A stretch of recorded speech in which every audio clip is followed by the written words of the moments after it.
민주당 얘기로 넘어가 보도록 하겠습니다. 다음 키워드 보여주시죠.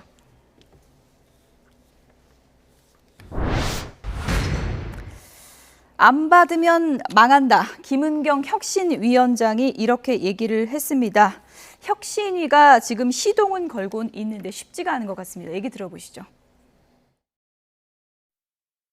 안 받으면은 민주당 망합니다. 망한다는 거 본인들이 지금 목 앞에 와 있어서 체감하고 있을 건데 지금 마지막 그렇게 힘겨루기 하는 것이라고 저는 보여지고요. 초유의 검찰공화국에서 우리가 가질 수 있는 가장 헌법상의 좋은 권리가 불체포 특권에 관한 것입니다.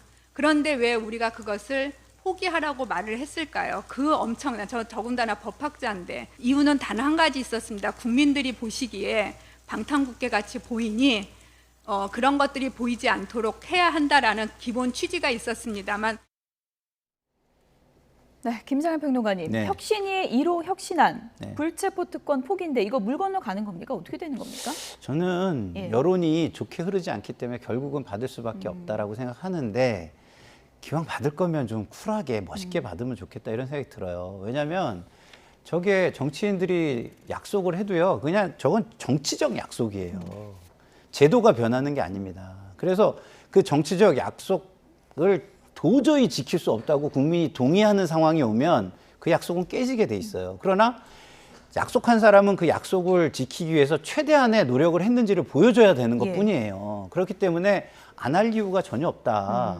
최대한 노력을 하고 정말 이 정권이 너무너무 무도해서 국민이 그걸 알아준다면 그때는 이거를 깰 수도 있는 거다. 예. 근데 자기가 깨면 안 되죠. 자기 이익을 위해서 깨면 안 되겠죠. 그래서 국민을 보고 가는 정치를 하려면 정치적인 약속을 굳건하게 해주는 게 맞다. 이런 말씀을 드립니다. 2호 혁신안은 꼼수탈당 방지 이렇게 내걸었는데 지금 김은경 혁신위원장이 안 받으면 망한다 이렇게 강한 어조로 얘기할 정도로 혁신위가 지금 좀 힘을 못 쓰는 거 아니냐 이런 얘기들이 나오고 있거든요. 근데 두 가지 상반된 관점이 있는데요. 예. 일단 민주당 정치인들이 보기에 김은경 혁신위원장이 뭔데 우리에게 혁신을 하라 마냐 하는 거죠. 이분이 뭐 그동안 민주진영이나 진보진영을 위해서 딱히 헌신하거나 희생해온 분은 아니잖아요. 교수 출신이고. 근데 원래 정권을 준다 그러지 않았습니까? 그러니까 근데 예. 일단 한 가지 설명을 더하면 예. 지난 정부에서 금감원 부원장을 하는데 그 금융소비자보호처장이 진짜 금융권에서 가고 싶어하는 꿀보직 중에 꿀보직이거든요. 연봉 한 3억 될 겁니다.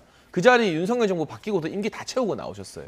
그러니까 아니 꽃길만 걷다가 뭔 우리 보고 혁신이냐라는 이야기가 따라올 수밖에 없는 태생적 한계가 있다라는 예. 설명을 드리는 거고, 그럼에도 불구하고 전권을 준다고 말한 사람이 이재명 대표이기 때문에 혁신안이 자초되고 혁신위가 유야무야 뭉개지면요, 김은경이나 박강원이 상처받는 게 아니라 결과적으로는 이재명이 상처받게 되는 겁니다.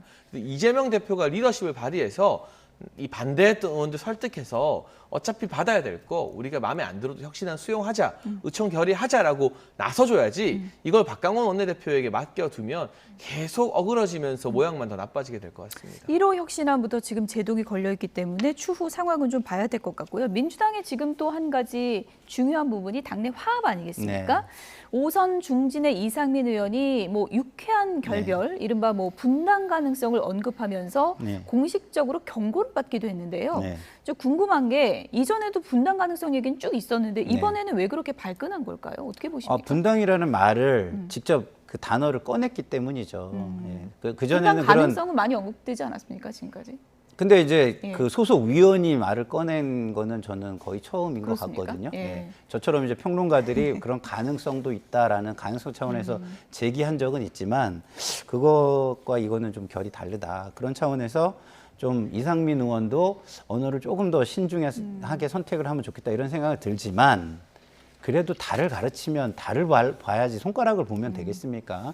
이상민 의원이 얘기하고자 하는 건 각오예요, 각오. 네.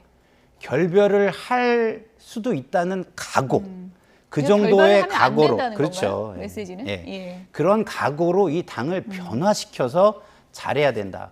그러니까 화합이라는 말을 지금 너무 많이 쉽게 쓰는데요.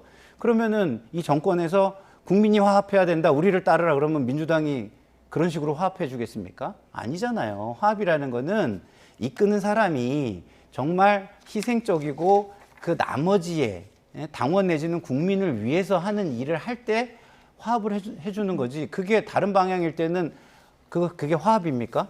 비판을 안 하는 책임 방기지. 그래서 이 화합이란 말은 그렇게 쉽게 쓸 말은 아닌 것 같고요. 그리고 예. 이상민 의원의 말도 각오에 좀 더 방점을 두고 들어줬으면 좋겠다 이런 생각이 듭니다. 이상민 의원이 뭐 유쾌한 결별 얘기하면서 20명 이상은 된다라고 하니까 최재성 전 수석이 뭐 5명이라도 돼봐라 이렇게 또 입씨름 공방을 벌이기도 했는데 최근에 이제 다른 당 상황이긴 하지만 최근에 이제 어떻게 보면은 비명계 결집력이 좀 약해지고 있다. 이대로 가다가는 지금 분위기가 이재명 대표 체제로 총선 치를 가능성이 높아지고 있다. 오히려 이재명 대표의 그림력이 세지고 있다. 이런 얘기가 나오고 있거든요. 저는 예전부터 예. 이번 총선은 이재명 대표가 치른다고 생각을 해왔어요. 이분이 살아온 역정을 보면 어디 이 정도 논란에 놓을 뿐입니까? 지금 공직선거법은 총선 이전에 1심 결과 나올 가능성이 꽤 있는데 거기서 100만 원 이상의 이 의원직 상실형이 나와도 대법원까지 간다. 이거는 무리한 판단이다 하면서 총선 공천하실 거예요. 예. 저도 사는 게 힘들어지면 이재명 대표도 버티는데 나도 힘내야겠다. 그런 생각을 할 정도거든요. 멘탈에 있어서는 타의 추정을 불허하잖아요. 근데 그럼 이걸 뚫어내려면 구심점이 있어야 되는데 예. 돌아온 이낙연 전 대표가 그 구심점 역할을 잘 못하고 있는 것 같아요. 뭐 엄중낙연에서 벗어난다더니 여전히 엄중하신 것 같고 호흡이 너무 느려요. 그리고 이 비명계라는 사람들이 이낙연 전 대표를 중심으로 똘똘 다 뭉치는 것도 아닌 것 같고 그러니까 이 비명계가 정말 이재명 체제를 깨고 싶고 예. 이재명 체제로 총선 승리가 힘들다는 확신이 있다면 자기들끼리라도 좀 컬러가 달라도 모이고 구심점을 만들어내야 되는데 저기 있는 이낙연 전 대표 옆에 윤영찬 서른과 예. 또 이상민 조홍천은 비명이지만 또 색깔이 되게 다르거든요. 근데 이 네 분이 언제 뭐 한 자리에 있는 그림 우리가 본 적이 있습니까? 잘 없어요. 그러니까 이 구심점이나 세력부터 먼저 만드는 게 필수인데 비명계 의원들은 또 비명계대로 내가 제일 똑똑하기 때문에 그게 잘 안 모이는 거죠. 그러니까 저는 이 구도가 지속되면 예. 이낙연 전 대표의 귀국 효과도 점점 사라지고 이재명 체제로 총선을 치를 확률이 지금은 예. 한 80% 90% 이상이라고 생각합니다. 두 분의 전망대로라면 이재명 대표 체제가 이제 계속 쭉 갈 거다라는 이제 그런 대다수 전망이 있다는 건데 다음 주 명락 회동이 이뤄진다면 이게 또 분기점이 될 것 같습니다. 지금까지 장해찬 청년 최고위원 김상혜 평론가 두 분이었습니다. 고맙습니다.